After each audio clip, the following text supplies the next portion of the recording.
Yan guys, mga ka-DR, magpapahilot ako sa aking pusa. Hindi lang maning hilot lang. Yan, sakit yan ko eh.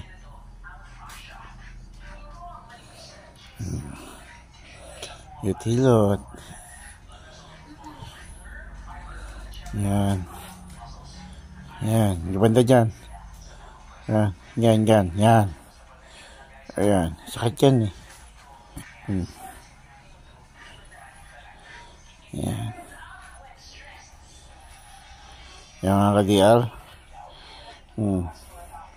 Yan dyan sa may puntang pusod, sikmura. Ayan, sakit yan maning. Ayan, ming.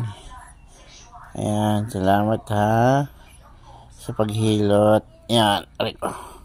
Ayan dyan, banda dyan. Yan. Yan. Okay.